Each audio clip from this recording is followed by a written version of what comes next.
सर्वेश जी, आपसे पहले हम लोग समझ लें और फिर हो सकता है आपसे कुछ प्रश्न हम लोग भी समझने के लिए, ये कोई आपको फंसाने के लिए नहीं है, आपको कटघरे में नहीं खड़ा किया जा रहा है, लेकिन समझने की कोशिश आपसे जरूर की जाएगी कि ये सारा मामला क्या है, कैसे आप लोग देख रहे हैं। सर्वेश मिश्रा साहब, आम आदमी पार्टी के आप प्रवक्ता हैं, आपसे बात शुरू कर रहे हैं। जी धन्यवाद। देखिए सर, 30 सालों से ये दुकानें दिल्ली में थी, काफी समय से। आपने जैसा बनाया स्ट्रक्चर वैसा ही था।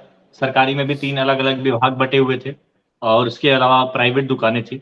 लेकिन दिल्ली में ये देखा जा रहा था कि काफी 2 नंबर की अवैध शराब पाई जाती है। पुलिस की भी टीमें थी, अपनी एक्साइज की भी टीम थी और काफी रेट फ्लक्चुएशन और एक मार्केट ऐसी देखी जा रही थी कि नकली शराब आ रही है, 2 नंबर की शराब आ रही है। तो जब से हमारी सरकार आई थी, हमने कोई भी एक भी नई दुकान नहीं खोला था। फिर हम एक नई पॉलिसी लाए, जिस पॉलिसी के तहत हमने ये देखा कि अभी जो दिल्ली में रेवेन्यू है एक्साइज का, इसके थ्रू हम गवर्नमेंट का रेवेन्यू इंप्रूव कर सकते हैं। क्योंकि ये 30 साल से जो पुराने इवेंट्स दिए गए हैं, एक्साइज के लाइसेंस 1 साल के लिए होता है। तमाम लोग पहले जो है, मैं अधिकतर दुकानें इसमें बड़ी पकड़ वाले लोग या राजनीतिक पकड़ वाले लोगों की थी और वही पुराने 1-1 साल पे रिन्यूअल और ऐसी पॉलिसी के तहत चलते जा रही। तो हमने जब देखा कि हम इससे नया रेवेन्यू ला सकते हैं, सरकारी खजाने में और पैसा ला सकते हैं, तो हम एक नई पॉलिसी लेकर वो उस पॉलिसी को हम कैबिनेट में लाए। कैबिनेट से अप्रूव हुआ। अप्रूव होने के बाद एलजी साहब के पास गया, एलजी साहब ने उसे पास किया। वो पॉलिसी है।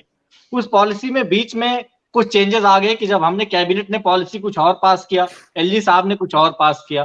पहले जिन जगहों पे शॉप्स खुल जाती थी, नई पॉलिसी में हुआ कि वहां नहीं खुलेंगी। और दुकान खुलने की जो पॉलिसी है वो सुप्रीम कोर्ट की गाइडलाइंस के हिसाब से पूरे देश में एक ही है। शराब की दुकान खुलने की जो पॉलिसीज है वो पूरे देश में। उसके बाद से बात हुआ, हमारा एक टारगेटेड था कि हम इतना इतना रेवेन्यू ग्रोथ हमारा पर ईयर आएगा। अब उसमें से हुई हमारे मॉडल में जो बीच में आने लगा कि हम पिछले 3 महीने में, शुरुआत के 3 महीनों में 1300 करोड़ के लगभग हम प्रॉफिट में आए। 1335 करोड़ हमारा प्रॉफिट हुआ, जिसका डेटा हमने दिया, अभी पब्लिक भी किया। उसके बाद से जो ये हमारे लोग थे, ये एनआईसी की जो सेंट्रल गवर्नमेंट का प्रोक्योरमेंट और टेंडर का प्रोसेस है, उसी के थ्रू टेंडरिंग भी हुई। कोई भी सरकार ने नया पोर्टल बना के किसी तरीके से कोई नया प्रोसेस नहीं बनाया, उसी के तहत हुई।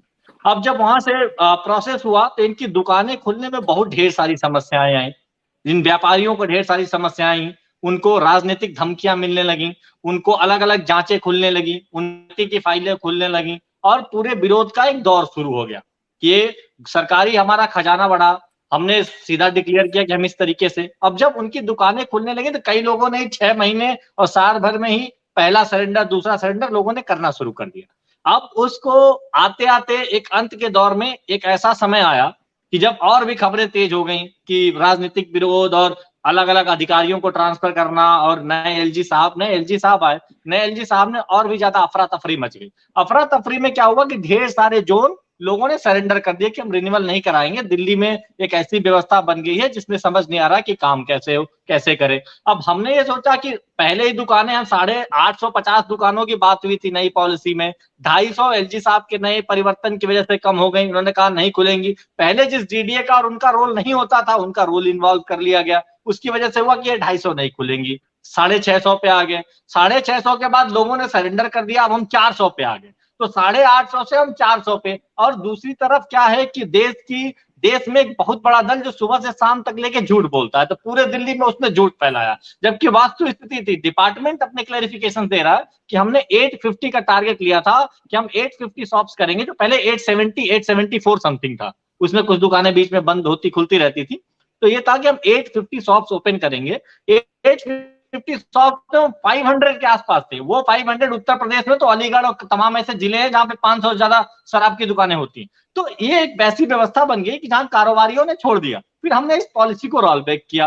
रोल बैक करने के साथ हमने पहले ही बता दिया कि जिस तरीके से अफरा तफरी मच रही है, उसमें ये निश्चित है कि हमारे ऊपर सीबीआई का छापा पड़ेगा, ईडी का पड़ेगा। और तमाम तरीके से हमने नए मिशन लॉन्च किए। अरविंद केजरीवाल जी ने एक भारत को विश्व का नंबर 1 देश बनाने की, अच्छी शिक्षा, अच्छी चिकित्सा लागू करने की एक पॉलिसी, एक हमने योजना बनाई और इस योजना के तहत काम करना शुरू किया।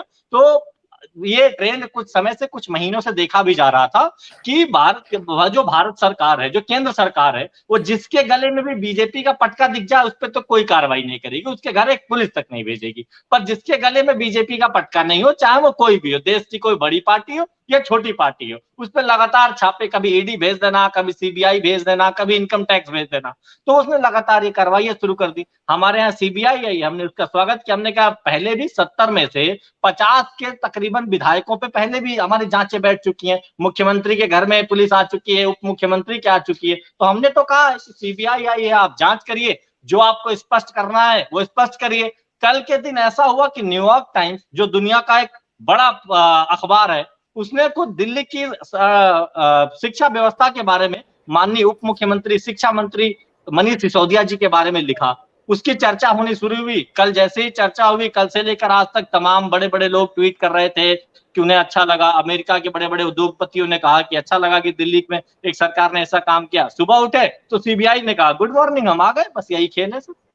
सर्वेश जी, मुझे एक चीज जरा आपसे बहुत स्पेसिफिक पूछना है, बाकी क्योंकि बात तो आपकी पार्टी ज्यादा, आपकी बात तो सभी को लग रहा है कि ये विक्टिमाइज है, लेकिन मैं एक चीज पूछना चाह रहा हूँ। ये विनय कुमार सक्सेना साहब जब से आए हैं, जो नए लेफ्टिनेंट गवर्नर साहब हैं, और मैं अपने दर्शकों को भी बता दूं कि ये वही विनय कुमार सक्सेना साहब हैं जो जब khadi KVIC khadi village industry के जब ये चेयरमैन थे, तो गांधी जी की जगह इन्होंने मोदी जी की फोटो डायरियों में और कैलेंडर में लगा दी थी। और फिर उन्होंने कहा था कि ये इतना बड़ा काम कर रहे हैं। जब इनसे पूछा गया कि आपने, तो इनका कहना था कि इतना अच्छा और बड़ा काम कर रहे हैं ये, कि इनकी फोटो इसलिए हमने लगाई। ये वो उस ख्याति के व्यक्ति हैं। क्या आप लोगों को लग रहा है कि इनको एक स्पेसिफिक काम के लिए भेजा गया है यहाँ पे? वो तो गनीमत मानिए कि उन्होंने ये नहीं कह दिया कि गांधी ने इन्हीं से प्रेरणा ली थी, मोदी जी से ही प्रेरणा लेके गांधी ने किया था। वो ये नहीं कहा, इतना ही काफी। तो सर्वेश जी, आपको लग रहा है कि वो एक एजेंडा के तहत आ रहे हैं? बहुत संक्षेप में सर्वेश जी। इनके आने के बाद से कई ऐसी चीजें हुई हैं अभी, जैसे कि रोहिंग्या लोगों को घर देने की एक आपने फैसला देखा, जिसमें कि चीफ सेक्रेटरी होम डिपार्टमेंट की खुद मीटिंग बुला रहे हैं और होम मिनिस्टर को भी नहीं बताया, और वो फाइल भेज दी जा रही है सेंटर को। तो कहीं ना कहीं से दूसरे राज्यों में जो सामान्य कार्य प्रणाली है, या हमारा जो एग्जीक्यूटिव की जो कार्य प्रणाली है, जो ब्यूरोक्रेसी की है, वो दिल्ली में फॉलो नहीं की जा रही है। ये बहुत ही अड़चने पैदा की जा रही हैं। जितनी भी हमारी योजनाएं जो पब्लिक वेलफेयर की आती हैं, डोर स्टेप डिलीवरी एक बहुत ही रिवॉल्यूशनरी ये योजना है, जिसको कोई भी व्यक्ति किसी भी गांव में भी सुनता है तो कहता हाँ ऐसा होना चाहिए। सरकारों को घर आके गरीबों को राशन देना चाहिए। अगर घरों में केक पहुंच सकता है, घरों में पेप्सी पहुंच सकती है, तो राशन भी पहुंच सकता है। तो ये दिल्ली क्या है कि एक प्रो गवर्नेंस का स्टेट है। हम नई नई ऐसी योजनाएं लेकर आते हैं जो कि आज के वक्त में फिजिबल है, पर ये सरकारें ये अभी भी पुराने मॉडल पे चल रही है और तमाम हमें अड़चने पैदा कर रही है। तो सक्सेना जी के आने के बाद से कई इस तरीके से चीजें देखने को मिली कि हाँ, चीफ सेक्रेटरी ने किस तरीके से मीटिंग कॉल की, मीटिंग में होम डिपार्टमेंट के लोगों को बुलाया, जिसमें जो पुलिस और जो LG के पास आते हैं, और होम मिनिस्टर के पास फाइल जानी कंपलसरी होती जैसा कि पहले जाती थी, लेकिन नहीं गई।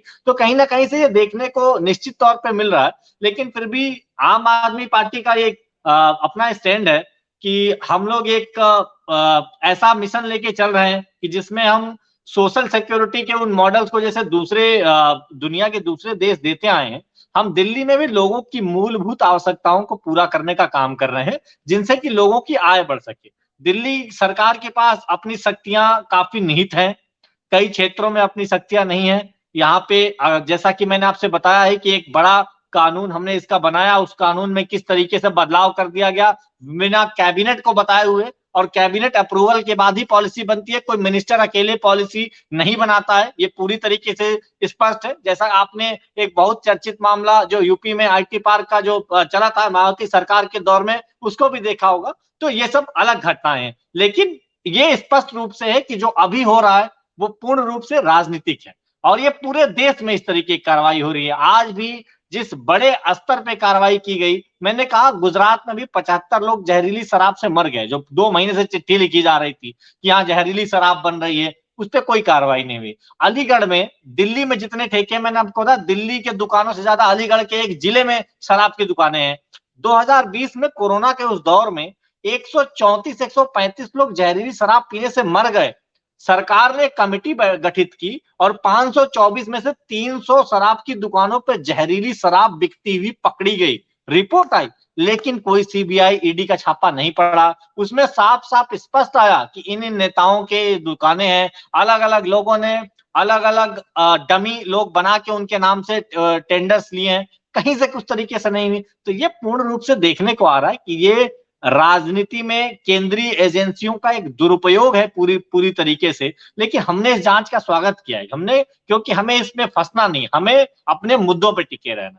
अभी हम भारत को नंबर 1 देश बनाने की मुहिम पे चल रहे हैं, उसी पे चलना है। हम शिक्षा की बात करेंगे, न्यूयॉर्क टाइम्स ने कहा कि हम शिक्षा में, दिल्ली की सरकार ने, मनीष सिसोदिया जी ने अच्छा काम किया है, हम उसी की चर्चा करते रहेंगे। आज भी आपने देखा होगा हमारे मुख्यमंत्री माननीय अरविंद केजरीवाल जी ने जो प्रेस कॉन्फ्रेंस की, उन्होंने यही कहा कि हम देश में अलग अलग अच्छी व्यवस्थाएं, अच्छी योजनाएं लाना चाहते हैं। हम इस देश में शिक्षा में, चिकित्सा में मूलभूत ऐसे काम होने चाहिए जो इन 75 सालों में नहीं हुए। आप इन कामों के लिए हमसे जुड़िए। तो हमारे तमाम 50 से ज्यादा, कई बार तो एक विधायक थे जिनकी प्रेस कॉन्फ्रेंस चल रही थी, पुलिस आई पीछे से हाथ खींच के लेके चली गई। तो कई ऐसे घटनाएं हमारे साथ हो चुकी हैं जिसके अब आदी हो चुके हैं। तो ये जितनी कार्रवाइयां करनी कर लें, हमारा जो मुद्दा है हम उसी को लेके आगे अग्रसर रहेंगे।